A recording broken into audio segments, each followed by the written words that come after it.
జగన్ పాదయాత్ర 1000 కిలోమీటర్లు రేపు 28వ తారీఖుతో అయిపోతూ ఉంది. ఎక్కడికి వెళ్ళినా కూడా దారిలో ప్రజలు విశేషమైనటువంటి స్పందన, ఎక్కడెక్కడ వాళ్ళంతా కూడా వస్తూ ఉన్నారు. ఇప్పుడు ఇక్కడ గమనించాల్సింది ఏంటంటే ప్రజాభిమానం జగన్ పట్ల ఎంత ఎక్కువగా ఉందంటే చాలా స్పష్టత ఏంటంటే, ఇప్పుడు మా పార్టీ ప్రతిపక్షంలో ఉంది, తర్వాత మా ఎమ్మెల్యేలకు ఎవరికి సరైనటువంటి ఆర్థికమైన పరంగా వాళ్ళకేమీ సపోర్ట్ లేదు. ఇట్లాంటి పరిస్థితుల్లో జనాన్ని పోగు చేసుకోగలిగిన పరిస్థితి కూడా మాకు లేదు డబ్బు పెట్టి. కానీ జనం స్వచ్ఛందంగా వాళ్ళంతటి వాళ్ళే వేలకు వేలు మంది వాళ్ళు తరలి వస్తూ ఉన్నారు. చూసాం కదా, ఫోటోల్లో కూడా పొలాల్లోంచి పరిగెత్తుకొస్తున్నారు, గ్రామాల్లోంచి పరిగెత్తుకొస్తూ జగన్ అంటే చాలు అంత అభిమానంగా వస్తూ ఉన్నారు. ఆయన మొత్తం కూడా పూర్తి చేసేసరికి 3000 కిలోమీటర్లు దాటిపోతుంది రాష్ట్ర వ్యాప్తంగా. ఇప్పటికి నెల్లూరు వరకే 1000 కిలోమీటర్లు అంటే ఇంకా ఎన్ని జిల్లాలు ఉన్నాయో చూడండి.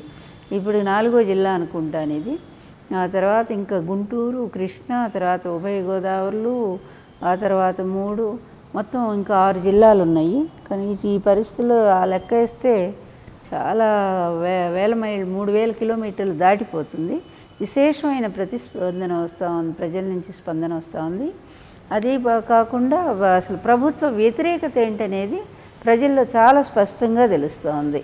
అందువలన ప్రజలందరూ కూడా ఆశీర్వదిస్తున్నారు. పైగా జగన్మోహన్ రెడ్డి ఎంత పట్టుదల, ప్రజల కోసమే, ప్రజల సమస్యల మీద ఆయన నిరంతరం పోరాడుతూ ఉన్నారు. ఏ నాయకుడు చేయలేనటువంటి పని ఒక్క జగన్మోహన్ రెడ్డి చేస్తున్నారు అని ప్రజలందరూ అబ్బాయికి ఆశీస్సులు ఇస్తూ ఉన్నారు. మొన్న ప్రధానమంత్రి గారు అనుకూలమైనటువంటి మీడియానే సర్వే చేయటం జరిగింది.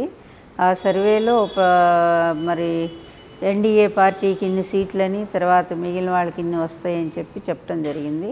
దానిలో భాగంగానే మరి వాళ్ళ మిత్రపక్షమైనటువంటి చంద్రబాబు నాయుడు గారికి ఎంత ప్రజా వ్యతిరేకత ఉందో కూడా స్పష్టంగా చెప్పడం జరిగింది. దానిలో భాగంగా జగన్మోహన్ రెడ్డి గారికి ఎక్కువ శాతం ఓట్లు, సీట్లు ఈసారి వచ్చే ఎలక్షన్లో వస్తాయని చెప్పడం జరిగింది. అది వాస్తవమే.